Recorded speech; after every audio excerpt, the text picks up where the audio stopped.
કારણ કે પોતાને થવું તું જોરદાર, આગળ વધવાની એમની જે ભાવના છે, એટલે એમણે ફ્રેન્ચ ભાષા શીખવા માટેના શિક્ષક રાખ્યા, નાચવાનો નૃત્યના શિક્ષક રાખ્યા, ગાવાના શિક્ષક રાખ્યા, અને વક્તૃત્વ, જાહેરમાં બોલવાનો તો બહુ જ સંકોચ હતો, એટલે વક્તૃત્વ શીખવા માટે એમણે એક મિસ્ટર બેલ કરીને હતા, એમનું એક વક્તૃત્વનું પુસ્તક લઈ આવ્યા, અને એમની આત્મકથામાં લખે છે કે આ બેલ સાહેબે, બેલ એટલે આપણે ગુજરાતીમાં જેને ઘંટ કહીએ છીએ, ગાંધીજી જે લખે છે, આ બેલ સાહેબે મારા મનમાં ઘંટ વગાડ્યો કે ત્યારે આ બધું નાચવાનું ને ગાવાનું ને બધું કરવાનું શું અર્થ છે તારે.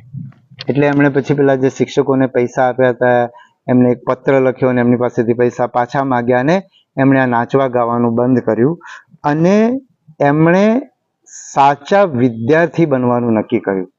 એટલે એમનું જે બારિસ્ટરનું ભણવાનું હતું એ તો બહુ સહેલું હતું, બલકે એવું કહેવાતું કે ખાણાના બારિસ્ટર, એટલે કે ત્યાં ફોર્મલ ડિનર થાય એવા 6 ખાણા કરવાના હોય, એટલે એમાં ભણવાનું બહુ એટલું જોરદાર, એમાં બહુ અઘરું નહોતું.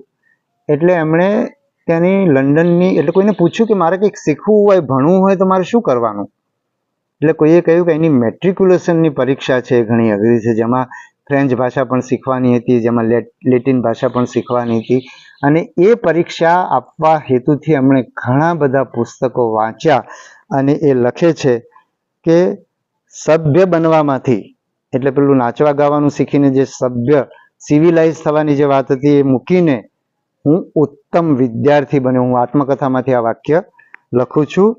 ટાઈમ ટેબલ બનાવ્યું, મિનિટો સાચવી. કદાચ આ મિનિટો સાચવવાનું એ જે એમણે શીખ્યા છે ને, ગાંધીજીમાંથી જો બીજું કંઈ પણ આપણે ના સ્વીકારીએ, પણ જો આ મિનિટો સાચવવાનું જો યુવાન શીખી જાય, અને મારે કહેવું જોઈએ કે હું પણ જ્યારે કોલેજમાં ભણતો હતો ત્યારે મારી સામે પણ આ જ પડકાર હતો કે હું મારો સમય બગાડતો તો નથી ને, અને ધીરે ધીરે એ વખતે હું ડાયરી લખતો હતો, અને રોજ મેં મારો સમય કેવી રીતે પસાર કર્યો, મેં ભણવામાં કેટલો સમય આપ્યો, ગપ્પા મારવામાં કેટલો સમય આપ્યો, એ બધું હું કરતો થયો. આજે મારી ટેવ એવી થઈ ગઈ છે કે મારો મોટા ભાગનો સમય ઉત્પાદકીય પ્રવૃત્તિઓમાં જાય છે. તો આપણે ગાંધીજી પાસેથી એક વસ્તુ જો શીખવી હોય તો મિનિટો સાચવવાનું શીખવાની વાત છે. એમણે જીવનમાં સાદગી લાવ્યા, એટલે જમવાનો ખર્ચ ઓછો કર્યો, જાતે જમવાનું બનાવવા માંડ્યા, પોતાની રૂમ બદલી, એ બધા પ્રયોગો પણ એમણે કર્યા. એટલે ગાંધીજીની આત્મકથા વાંચીને તો શરૂઆતમાં મેં તમને કહ્યું એમ, જ્યારે આત્મકથા વાંચી ત્યારે એક મારા જેવા માણસને સંઘર્ષ લાગ્યો. મને આખી ગાંધી ફિલ્મ જોઈ તો છેક આઝાદીના લડત સુધીની વાત છે, તો એણે મને જુદા જ પ્રકારનો આત્મવિશ્વાસ આપ્યો. પણ ગાંધીજીની આત્મકથા મેં 1 થી વધારે વાર વાંચી છે, અને છેલ્લા 10-12 વર્ષમાં તો મને એમની એક સીડી મળી ગઈ, ઓડિયો બુક મળી ગઈ, એટલે 2-3-4 વાર મેં એને મુસાફરી કરતાં કરતાં સાંભળી છે.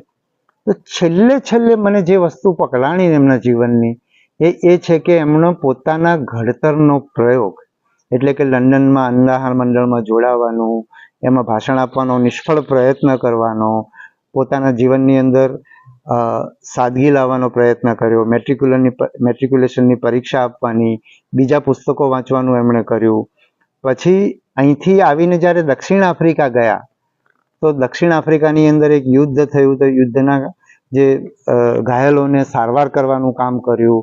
ત્યાં મરકી એટલે કે પ્લેગ થઈ ગયો તો એ લોકોની સારવાર કરવાનું કામ કર્યું, સફાઈનું કામ કર્યું. એટલે એમણે વિકસવાની એક પણ તક જતી નહીં કરી.